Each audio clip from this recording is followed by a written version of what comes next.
up, YouTube?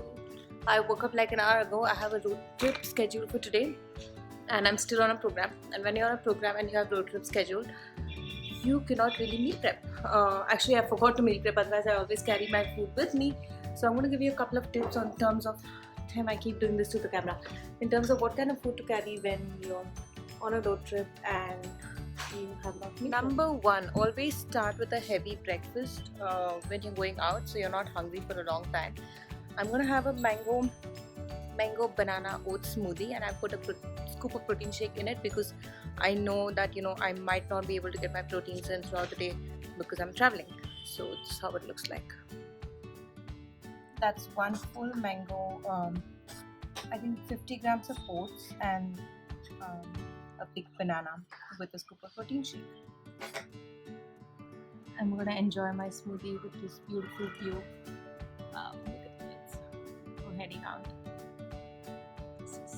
This is amazing. I also almost always have soaked beans with me in the fridge. And these are ready to carry. I'm gonna carry this. These are all measured. So I always measure beans in the fridge. So yeah, this is something I'm gonna have on the day so I don't end up eating junk food. I'm gonna top this off with apple cider vinegar,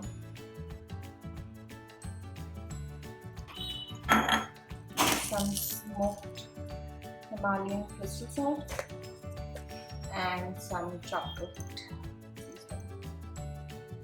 One of the benefits I have while traveling is I'm in my other house, so I can have my lunch prepared. Lunch. It's It's a really boring lunch. It's kind of food you have fancy food. Okay, this is like lentils, rice, and lots of veggies. Green peas are loaded in protein, beans are loaded in protein, so I always make sure to add either that or spinach. And yeah, oh, I have kidney beans. This is gonna go on top. That's here. Asu just after.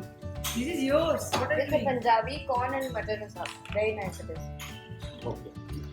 What's up, guys? It's been very many hours since lunch. I had non-stop back-to-back meetings and I'm heading for a snack before next day. So I'll show you what I eat. I'll probably eat an ice cream because it's so hot and I'm getting a very bad headache. I got an ice cream, one because it's too hot. I'm on a shedding program, I know that, but I don't get soy ice cream in Bangalore. It's a rare occasion. And look at how amazing it looks. Oh my god. This is everything. This is everything.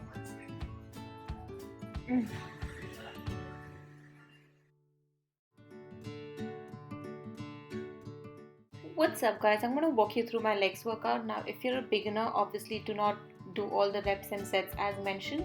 With each of the exercises I mentioned the reps and sets I did, and I'll also talk a little bit about the weights I took. But if you're a beginner, start out with the basics and then go on to this only when you're comfortable. Okay, the first one I did was the back squats. I did 6 sets total, starting with 15 repetitions and 25 pounds. And as I added more weights, I dropped the repetitions. I believe I ended it with 155 pounds, which is I think 55 pounds on each side and then the bar weight.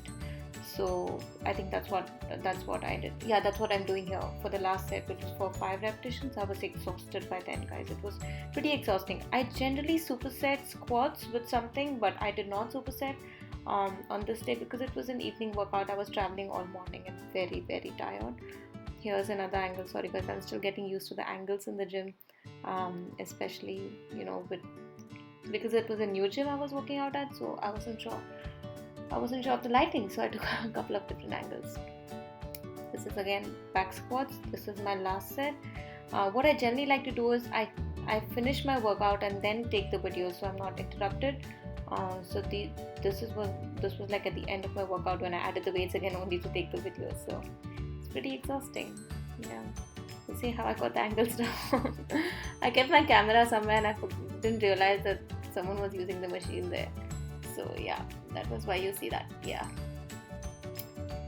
After the back squats, I went on for the front squats. I did 4 sets of the front squats with 30 pounds on each side and 8 repetitions. I like this. I've only recently discovered this exercise about a year ago and it is amazing. If you guys have not tried the front squats, it actually works a little bit better than the back squats or different from the back squats.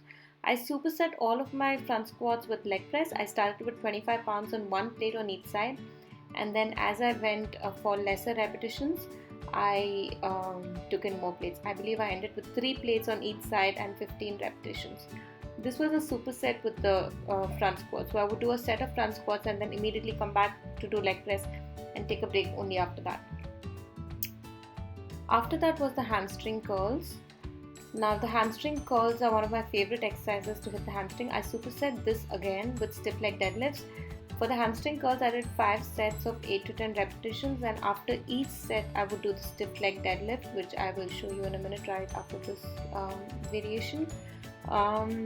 Other good way to hit the hamstring is doing the hamstring curls but single leg. I haven't done that here because I was exhausted after all the squats, but single leg works really well too.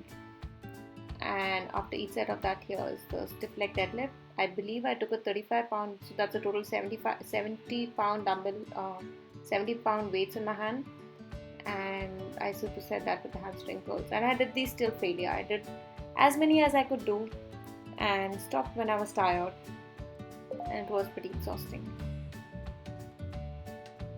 Yeah, make sure to come all the way up and keep your knees just slightly bent, very slightly bent, not all the way bent. This was the glute kickback as a finisher, really. 4 sets of 10 repetitions, drop sets. So I would do 10 repetitions, drop the weight, do 10 more, drop, do 10 more, finish 40 on one leg and then move to the other leg. I just did one big set with 4 drop sets of 40 pounds per leg, and after every 10 counts I dropped the weight. Now I was experimenting and trying to do a couple of single arm pull-ups. I'm trying to get the strength back. I was able to do like 1 or 2 before, so I went to the assisted machine and was just playing around with trying to get the pull-ups. It's probably, when you want to master something, it's a good idea to do it in the beginning of your workout, not the end of your workout. So I was exhausted, but I managed to do just a few. This is with the assistance, guys. I was on the assisted machine. I generally have a day itself for arms, but on this day I finished legs and I did a little bit of triceps. I just did 4 sets of 12 to 15 repetitions only on this one machine, and it was no break. It was 12 repetitions of one hand and then I would do the other hand and then come back and do the second set. It was absolutely no break in the middle, and weights which I could lift, so I was exhausted by the 15th repetition. Just 1 set of triceps because that particular week I did not have much time to do a lot of triceps on arms day. Now for dinner, the easiest, quickest dinner really, guys, is just boil 2 tomatoes, puree it and add a bunch of spices. I'm adding garlic granules on this and some chili flakes, and there you have it. That's your pasta sauce. I made the pasta sauce, homemade pasta sauce with Ezekiel noodles, and topped it off with a lot of nutritional yeast for protein. And there you go, that's pasta. So when you have this is the noodles I use, Ezekiel sprouted grain pasta, spaghettis. These are high in carbs and proteins, 10 grams of proteins per serving, about 10 grams. Their total dish, because of the nutritional yeast, had a lot of protein. So it's about 15-17 grams of protein per dish. And that's it. Click on subscribe and please make sure to watch the other videos from my Samakat series. Thanks for watching, guys.